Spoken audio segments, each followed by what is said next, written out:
Jupiter boys is recording. Hello, everybody. Welcome to the Jupiter Boys. My name is Jim Jr. My name is Jim Jupiter. I was thinking about Hank Williams Jr. And my name is Quinn Jupiter. We're two brothers who get together every week and we discuss a topic that the other brother doesn't know about, and we flip a coin of truth, which determines who goes first in a topic-a-thon. Which side do you want? I would like the yellow side, please. It's the yellow side. You were hoping this wouldn't happen. Yeah, I'm very high. As am I, sir. So, Quinn, as you know, you and I have been wanting to get into D&D for some time now. That's right, yeah. And sort of the problem with that is that there aren't any really like places or games being held near us. The sort of period of time when any of our friends would have been doing D&D is long gone. Is long gone. Yeah. We're grown men. There were for people D&D. doing D&D, I guarantee, as a child around me. Totally, and we just never noticed. We just never got into it. Yeah. So, I propose I just started a D&D game right now. We're gonna play one. I don't know any of the rules. I don't know any of the rules. I don't know how to be a DM, but I'm going to do it right now, and you're going to play in my little DM. But we're just going to play with a D6, which is just a regular dice. Yes, that's correct. Okay. It's going to be a lot like the Fate system in that regard. Yes. Because we know a little bit of it. Yeah. So because we listen to real play podcasts, yes. right? So yeah. Okay. So first, I want you to choose your class. Okay, I'm going to. No. Hold up. I'm not using D&D classes. This is J and Q. This is a different game. Okay. Yes. Here are the choices for classes. Okay, you're gonna give me some choices. The first choice, yeah, is a used car salesman. Your strength is persuasion. Yeah. Your weakness is that if somebody is not easily persuaded, you lose all your willpower against them. Okay. Okay, that makes sense. Your special weapon is a windshield wiper. Just like a windshield wiper in your hand. Yeah. And that's it. So this is like a modern day kind of scenario. It's Gil from The Simpsons. Okay. The desperate Gil guy. Yeah. So the second class is a porn star. Your strength is seduction. Okay. Your weakness is vanity. Okay. Okay. And your special weapon is a gigantic two-sided dildo. Yeah, perfect. Yes. Perfect. Okay. And your third choice of class is a singer. Okay. Okay. Your strength is the power of your voice. Your weakness is your confidence. You're not very confident in yourself. Okay. What? You're a singer. That kind of defeats the whole. But that's the thing. Somebody can like easily shatter your confidence. Okay. Like you are a confident person, but you have a fragile ego. Okay. Okay. That seems like the best choice so far. Okay. What's the secret weapon? Oh, the secret weapon is your guitar.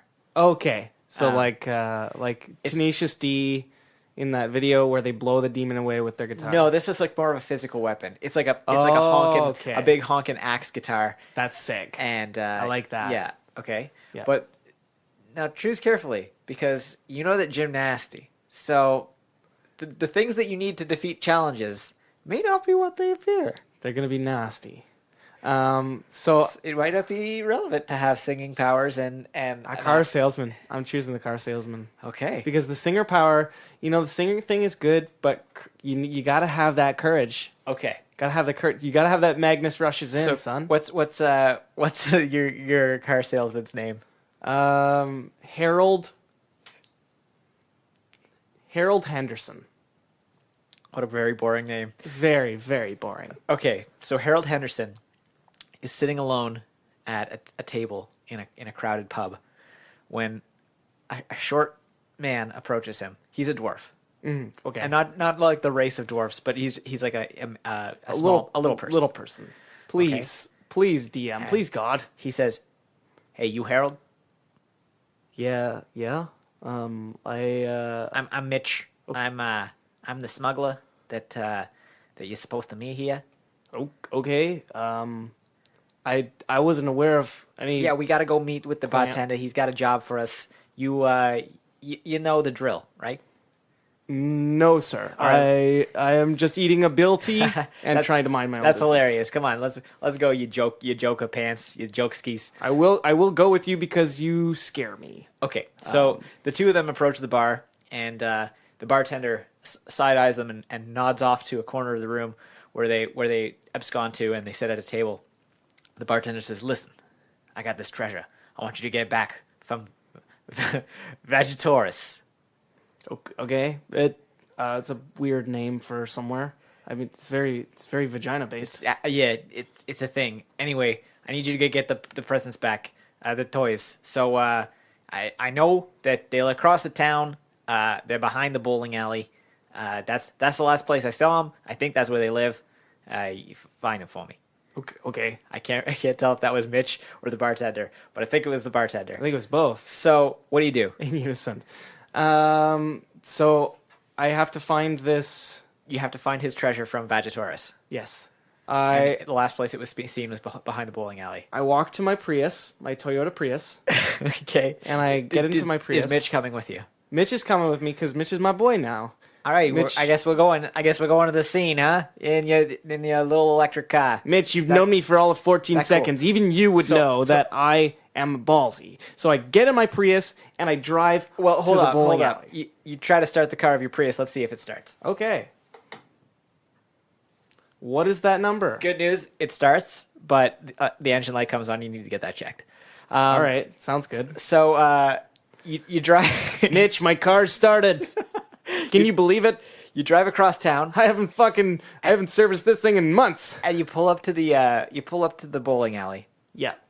And you can see behind the bowling alley is sort of like a grouping of dumpsters. They don't allow you to see in, and there's one entrance, and it doesn't appear that there's like a visible exit. Okay. What do you do? I think I would send Mitch in to investigate.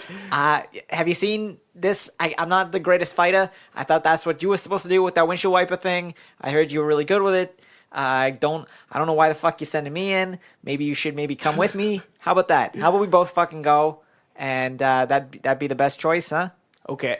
Yeah, that seems good with me. I was just being a spineless creep, but that's just how I am. Okay, so as you walk into the sort of maze of dumpsters, you turn a corner, and these cat-sized termite-looking things scuttle out from behind, a dumpster, and just race towards you. What do?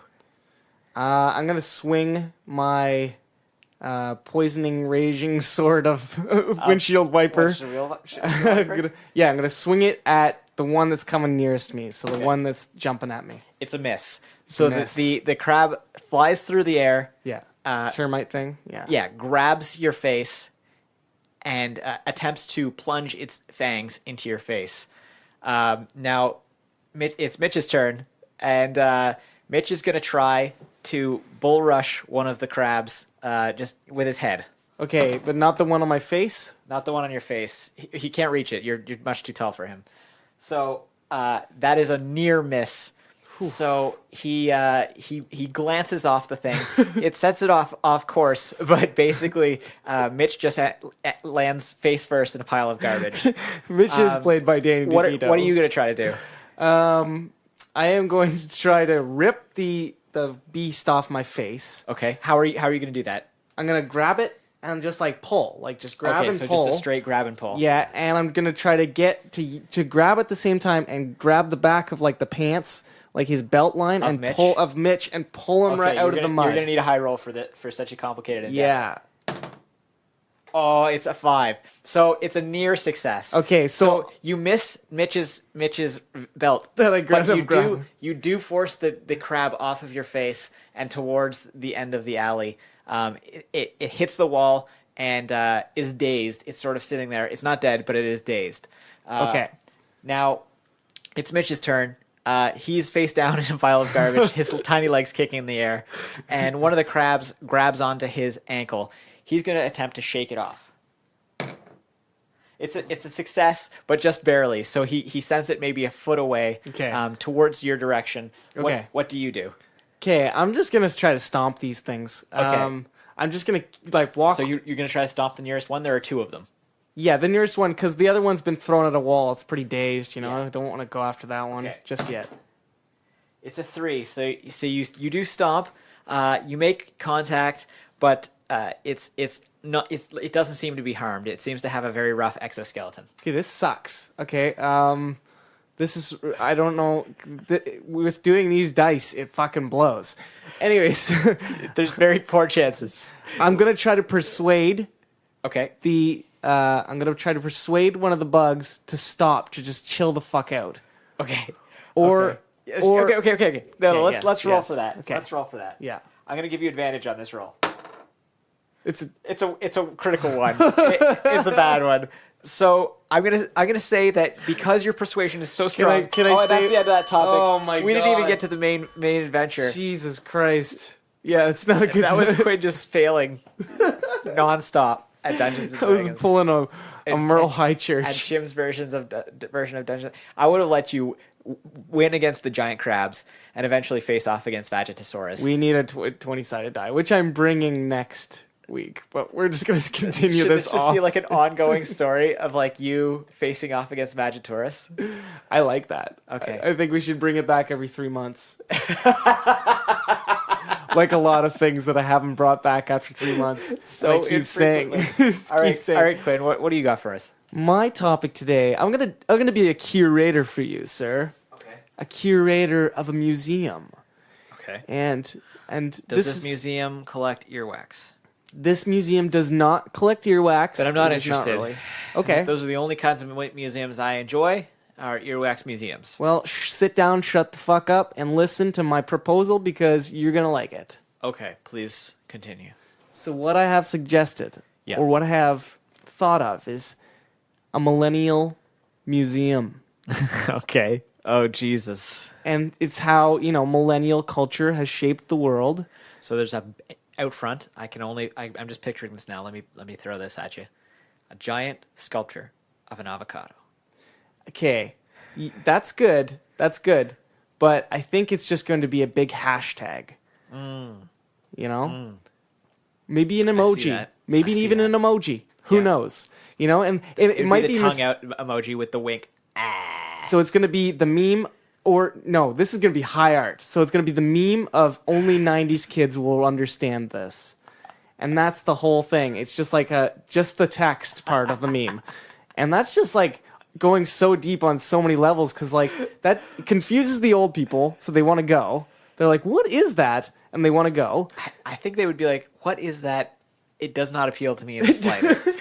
Or, and that's why old people don't go to these young modern museums, the ones that I'm making, or the one that I'm making. Like the Museum of Modern Art. What old person ever went to that? Modern art. They don't like modern art. They like old things like transistor radios and Speed. The movie with Keanu Reeves and Sandra Bullock? I meant the drug, but I mean... Also the movie with Keanu Reeves and Sandra Bullock? Yeah, no fucking millennial watches Speed. I've literally never seen Speed, but I've seen Speed 2 and Speed 3. It's the best day, that's the best way to watch a franchise. Is there a Speed 3? I don't think so. I think it's Speed 2. I feel like there was a Speed 3. I think you straight made that up. I could have. Okay. So, in my Millennial Museum, I'm the first exhibit you walk into, right off the bat. You walk in, you turn left. Yeah. It's right there. What is it? It is the exhibit, and it's it's an exhibit completely devoted to this exhibit. Like, it might not be that big. It's pretty small, and it's just like a car, like a decked out car with like a bunch of flat screens. And like playing all the videos of like how he's shaped the world. The thing is, Exhibit was only like the car guy on like the show that he did. He was a rapper in his regular life. Yeah, so it'd be his rap videos playing. It'd be how he affected the culture. He'd be like the first meme, like, "Yo, dog, I heard you like exhibit, so I put an exhibit inside your exhibit, so your exhibit can exhibit it. Exhibit." Like, and it plays that. It's like, welcome to the exhibit. I don't know why your exhibit sounded like a bullfrog, but I like it. What's the next exhibit? The next exhibit is social media, and it's just a big statue of Mark Zuckerberg giving the finger to like everybody, the planet, and he's just got like notes stuffed in his back pocket. And they all say like data passwords. That's exactly what data looks like, though. It's like gigantic sheets of physical form that are hanging out of it's art. That are hanging out of billionaire pockets that read data. Information passwords. That's how I would organize it. If I was to ever collect data, I would definitely print it out, number 1. Number 2, stuff it in my back pocket. Number 3, label it data passwords. Information. Anyways, and then you walk in, and it like on every screen there's like MySpace, there's like, Friendster, and it's like, those are for old people. You don't want to focus on these websites. You only remember Facebook and a little bit of MySpace. Like, it's like you do that. So then we walk in a little further, and you see just trash bags, because it's like, here's when social media was really bad and Trump was president. And then you like go past, and it's like, but this is just a museum of like a very specific time in history. This really doesn't have anything to do with millennials. Well, like, there's and then there's another exhibit. Okay. And it's more exhibit. No, it's not more exhibit. Come on, give me some credit. Simple Plan's in there. There's like videos from Simple Plan. When you're walking through, there's like a video from Simple Plan. There's like Good Charlotte. Okay. There's like, Green Day. Although you could argue that they're sort of like Generation Z or whatever, Y, sort of like was like the last. Yeah, it's true. That's true. There'd be Sufjan Stevens. Yeah. I'm not sure if it's Sufjan or Sufjan. I've now heard it Sufjan. Like I thought it was for the longest time, and now I hear every famous person pronouncing it Sufjan. So it's like, what the fuck? There'd be like a TV screen like, is it Sufjan or Sufjan? Like when you're walking past. There's and the history. It's like GIF or GIF. I'm like, there's not been a lot of history of like millennials. I mean, like they haven't been around long enough to like have their own history yet. That's it, right? Like history isn't history until it's already happened. So it's happening now. Like I feel like the girl who survived that school shooting would be in that museum if Probably. It's a museum about millennials, because had a big impact. She's impacted the millennial, like, and she's like also the main kid there. I can't remember what his name is, but he's like the main, like he's he's white or maybe possibly like Hispanic. He's got like the slick back hair. You know what I'm talking about? He always wears a watch. He's a skinny kid. I think so. He's like one of the main kids of the Parkdale. I think so, yeah. It's something like that. He looks exactly like the fucking like documentary filmmaker from American Vandal. Like I just keep like thinking of like that kid like every single time I see him. I love that show. And it's like the same character basically, which is just like somebody who wants justice. Like yeah. So I'm trying to think of like what else would be in that museum, like. For TV shows, there'd be like Breaking Bad. There'd be like Walking Dead, Game of Thrones, like all these shows that like millennials started watching, and then like older people started watching after the millennials started. I don't know, man. Like I think Game of Thrones probably had a pretty wide demographic. True, yeah. Especially the people older people who read the books. Yeah, a lot of 40, 50-year-old dudes. Some fucking freaky motherfuckers. There's a lot of sex in Game of Thrones, the books. Sure is. It's like almost erotica. Like it's like erotica, but with a very, very good story. It's true. Like all of a sudden there'll just be like a scene like after Tyrion like where it's just like a big old cock squirms his way out of a problem, and then he squirms his way into a problem. He's just squirming all over the place. That one. The god of tits and wine. That's the second little person in our podcast. It's true. That's exciting. So the museum would be. I'm trying to think. What kind of color? I feel like it would be seafoam. Like a lot of, there would be like heavy tones of like seafoam and like pastel pink. Yeah. Because I feel like there's like this whole idea of like these pastel colors and like these very like bright Easter eggy like spring colors. And these kinds of colors like paisley. Floral patterns. There's a lot of floral pattern. Yeah. There's a lot of like dressing like amazing. And it also, there's like a lot of makeup tutorials playing because they are such an impactful YouTube. YouTube. Like there would be an exhibit on YouTube for sure. Oh yeah, and it'd be like Namani Maye, Namani Manu Maye, and like you'd like walk through, and like the memes would get older and newer and like more obscure. Never gonna give you up. Have you checked out the Rick Astley video yet? That threw me back. That was 35 years ago. Oh, fuck. I can't, like, honest to God, like, when that actually is it is the present, and somebody's like, hey, remember Rickrolling? And I'd be like, yeah, fuck, I remember Rickrolling. They're like, that phenomenon is 40 years old today. You're like, oh. Yeah, like, I will just die a little bit inside. Like, seriously, like, that will kill me. I'm pretty sure that will be, like almost 15 or 16 years old, I think. Easily. That's like one of the first memes. Yeah, meme culture will be in there so hard. Like there's going to be so many memes in that fucking museum. There will be a 4chan place. There will be a Reddit place. There'll be a Reddit museum. Like this museum is a money-making machine. And I don't know why nobody's like, I'm sure there's probably a Millennial museum Somebody's somewhere. planning it, but like they can't open it for 50 years. And it's years in fucking downtown Toronto. And it's too expensive for them to open, so they just have like the exhibits, like nobody pays, but still people walk through like the half-finished exhibits, and it's kind of like the art of it is like that it's not finished. It's like that essay that you started back in... Oh, man, yeah. You just blew my mind. It's like that novel that you started back in like 2007, and it was about some pretty badass shit, and then it ended up just being the plot to Pride and Prejudice with zombies, and you're like, damn it! I did it again. I wrote another derivative of a derivative. Why was it... Why did it just... It came out, I thought it was original, but it was actually stolen content, which is the definition of millennial. That's the end of this topic. Thank you, Quinn. You're welcome. For pitching that idea to me. That was a delightful imagination romp. It was fun. It was okay. Thank you for going on that journey with me. It was palatable. In my magic school bus. No problem. Anytime, man. Anytime.